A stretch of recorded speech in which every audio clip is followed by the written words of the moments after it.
Hey guys, welcome to Dev Nish Verse. So this video is going to be about reference and the books we used to get 97% And 92% in our class 10th examination. So we are going to talk about maths. What did I do to achieve 96 marks in standard maths? So सबसे पहले NCERT तो non negotiable है, आपको वो तो करनी है. Addition में मैंने RD शर्मा की थी, जो कि मैंने 2-3 बार रिवाइज कर ली होगी, तो उसके मैंने मल्टीपल रिवीजन लगाए थे. आप चाहें तो RS अग्रवाल भी यूज कर सकते हैं या फिर कोई और रिफ्रेशर जो आपको पता हो. लेकिन personally I use RD Sharma और वो बहुत ही बल्कि बुक थी, but yeah I was okay with that. So मेरे लिए वो बहुत अच्छा वर्क कर गई. So I of basic math and मैं ये कहूँगी बेसिक मैथ है तो आपका मतलब ये नहीं कि आपका NCERT से काम चल जाएगा, क्योंकि जो इस साल पेपर आने वाला है आप उसे प्रेडिक्ट नहीं कर सकते, क्योंकि जो पिछले साल आया था वो बेसिक का हो चाहे स्टैंडर्ड का हो, वो बहुत ही ज़्यादा हाई लेवल के आए थे. सो बेसिकली मैंने क्या किया था, NCERT को आपको घोट के पी लेना है. NCERT is the key. And second is NCERT exemplar. अब मैं NCERT एग्जाम्पलर को क्यों फोकस कर रही हूँ, क्योंकि वो बहुत ज़्यादा इंपॉर्टेंट है. जिस तरह के बेसिक में इस बार क्वेश्चन आए थे वो NCERT एग्जाम्पलर के ही थे. They are all. Second is जैसे कि इसने बताया कि इसने RD शर्मा करी थी, तो बहुत सारे बच्चे का RS और RD इतनी मोटी है उसको देख के उनका दिमाग चकरा जाता है. तो मैंने तो ऋतिक सर की बुक यूज़ की थी and here is the photo of the Hrithik sir book, क्योंकि उसमें RS RD और NCERT एग्जाम्पलर के सारे मिक्स क्वेश्चन थे. End of course you know that Hrithik sir is a great teacher और उनकी बुक तो बहुत ही ज़्यादा अच्छी थी. एंड में आप क्या कर सकते हो, आप PYQs कर सकते हो MTG से. MTG मैंने से PYQ करे थे और आप फ़ोन पे से भी ऑनलाइन निकाल सकते हो. एंड एट लास्ट आपको सैम्पल पेपर करने हैं. एंड मैंने एटलीस्ट 10 सैम्पल पेपर किए थे. अब 10 भी बहुत ही कम है. अगर आप स्टैंडर्ड लेते हो तो आपको बहुत ज़्यादा प्रैक्टिस करनी चाहिए, क्योंकि सैम्पल पेपर सबको पता चलता है कि आपको कितनी देर में अपना पेपर खत्म करवा रहे हो. जैसे कि आपको 3 आवर्स से अपना पहला पेपर खत्म करना है. एंड या दैट्स इट. मैं यहाँ पे एक ऐप का फोटो लगा दूंगी which I personally use to get PYQs और सैम्पल पेपर्स, बिकॉज वो एक ऐसा ऐप है, like it's very good app. There is no paid promotion in that. उसमें आपको सारी चीज़ें मिल जाएंगी, वो भी सेट वाइज. लाइक आपको एक साल में 7 सेट मिल जाएंगे, मतलब for one subject. Like it's very important app, so which I use. Talking about second subject science. So मैंने साइंस के लिए बेसिकली NCERT तो बहुत ही ज़्यादा इंपॉर्टेंट है. लाइक आपको उसे घोल के पी जाना है. लाइक वो एक आपके लिए वो बोलते हैं ना ब्रह्मास्त्र. NCERT इज योर ब्रह्मास्त्र.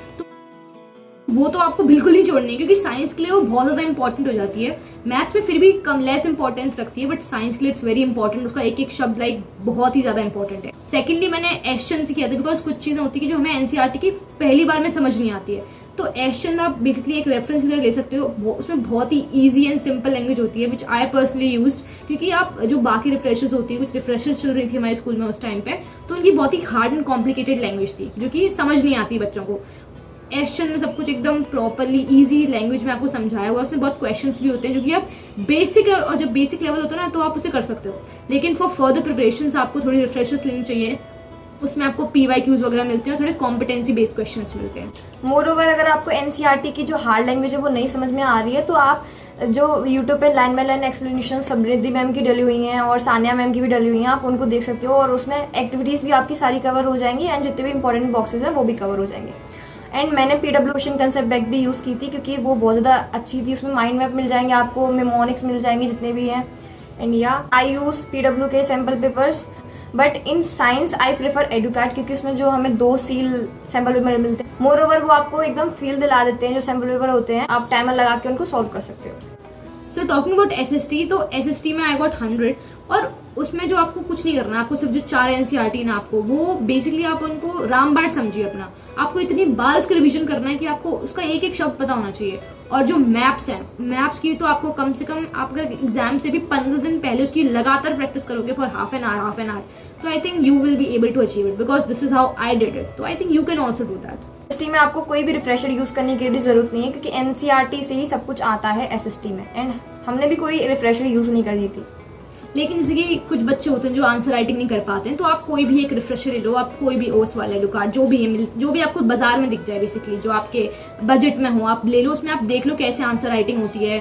और आपको नहीं भी लेनी है तो आप टॉपर्स कॉपी देख लो. मतलब there are multiple resources you can find even on YouTube also, you know. So Hindi में मैंने आपको NCERT तो फॉलो करनी है. और बच्चे के होते हैं व्याकरण में उन्हें बहुत प्रॉब्लम होती है, तो आई पर्सनली यूज व्याकरण पुष्प करके एक बुक आती है, जो कि हमारे स्कूल में चल रही थी उस टाइम पे. तो मैंने वही बुक ली थी. उसको ही मैंने बहुत बार उसके रिविजन्स करे थे. उसमें प्रैक्टिस क्वेश्चन बहुत सारे थे, तो मैंने तो वहीं से ही किया था. And I got 94 because of that. And I am the one who got 95, क्योंकि सिर्फ मैंने 2 दिन पढ़ाई की थी। मैं सिर्फ ऑनेस्टली बोलूँगी कि मैंने सिर्फ 2 ही दिन पढ़ाई की थी, क्योंकि मुझे ऐसा लगता था इंग्लिश और हिंदी तो ऐसी सब्जेक्ट है जिनमें आप 2-3 दिन पहले करके भी अच्छे मार्क्स स्कोर कर सकते हो। हाँ, मैंने हिंदी में तो किए, but you know English I score less, so that is the reason. अगर आपको मेरी स्ट्रेटेजी आनी है तो आप कमेंट कर सकते हो, then I will make video. And guys please don't fall for people like this जो 2 दिन पढ़ के हो गए हैं बेसिकली। ये कुछ लोगों के साथ हो सकता है क्योंकि हिंदी बहुत ज़्यादा स्ट्रॉन्ग है, या फिर वो साल भर में थोड़ा बहुत तो पढ़ते हैं। एंड ऑल्सो मैं बिल्कुल भी मिस नहीं करती थी स्कूल के टेस्ट, भले ही मुझे आता हो या चाहे नहीं आता हो, मैं कुछ ना कुछ लिखती थी, उससे भी बहुत प्रैक्टिस होती है। अगर आपकी हिंदी नहीं पढ़ते हो, आपको हिंदी को इतनी प्रेफर नहीं करते हो तो। और स्कूल में बहुत बार एग्जाम होते तो इंसान तब भी 2-3 दिन पहले पढ़ता ही है ना, तो आप समझ गए होंगे हमारा point. So now talking about English, तो इंग्लिश में बेसिकली एनसीईआरटी उसमें भी बहुत ज़्यादा इंपॉर्टेंट है। जो चैप्टर्स आपका लैंग्वेज वाला पार्ट है, आपको बार बार इंग्लिश के जो प्रोज हैं और पोइट्री है वो बार बार आपको रिवाइज करने हैं। आपको इंग्लिश के हर एक शब्द का मतलब पता होना चाहिए, बिकॉज कोई भी वर्ड मीनिंग आपसे पूछ लिया जाएगा फिर then you not be able to define that, you know. उसके बाद ग्रामर की बात आई तो आप कोई भी रिफ्रेशर ले लीजिए। बेसिकली मैंने तो हमारे स्कूल में जो चलती हैं उसका I don't remember the name, but हाँ जो भी चल रहा था उस टाइम पे मैंने वही लिया था और उसी से क्वेश्चंस प्रैक्टिस करती थी। और अगर आप नहीं ले सकते हैं तो आप यूट्यूब पे वीडियो देख सकते हैं, उसमें बहुत सारे आपको क्वेश्चन प्रैक्टिस करने के लिए मिल जाते हैं। और रही बात आंसर राइटिंग की, तो वो तो आपको रेगुलर बेसिस पे करना पड़ेगा, क्वेश्चन आंसर्स की कि आपको किस तरीके से आंसर्स लिखने हैं, तो this will help you a lot. और अगर आपको ग्रामर की प्रैक्टिस करनी है तो all in one is the best book for grammar practice. So now talking about computer, so like computer में आई गॉट 98, तो मैंने ज़्यादा पढ़ाई नहीं की थी, बट या मैं एग्जाम से पहले पढ़ लेती थी। और हमारे जो स्कूल के सर थे वो बहुत अच्छे थे, तो उन्होंने बहुत हमारी मदद की थी। ऑनलाइन मुझे उस टाइम पे कोई टीचर नहीं मिला था, लिटरली आई टेल यू, मुझे कुछ समझ नहीं आता था। मैंने बहुत सारी वीडियोस भी देखी ऑनलाइन, बट ऐसा कुछ समझ नहीं आता है। बट मेरे पास 10th क्लास की बुक थी जो हमें स्कूल से ही, मतलब स्कूल ने जो हमें रेफर की थी, हमारे पास वही बुक थी, तो मैंने तो उसी को पढ़ा था। काफ़ी मोटी बुक थी, बट अब तो मुझे याद भी नहीं उसका नाम किया था। तो उसी को मैंने, जो भी आपके स्कूल में चल रही हो आप उसको पढ़िए, या फिर अब तो ऑनलाइन इस टाइम पर हो सकता है कुछ रिसोर्सेस हो तो आप उनको सर्च कर सकते हैं।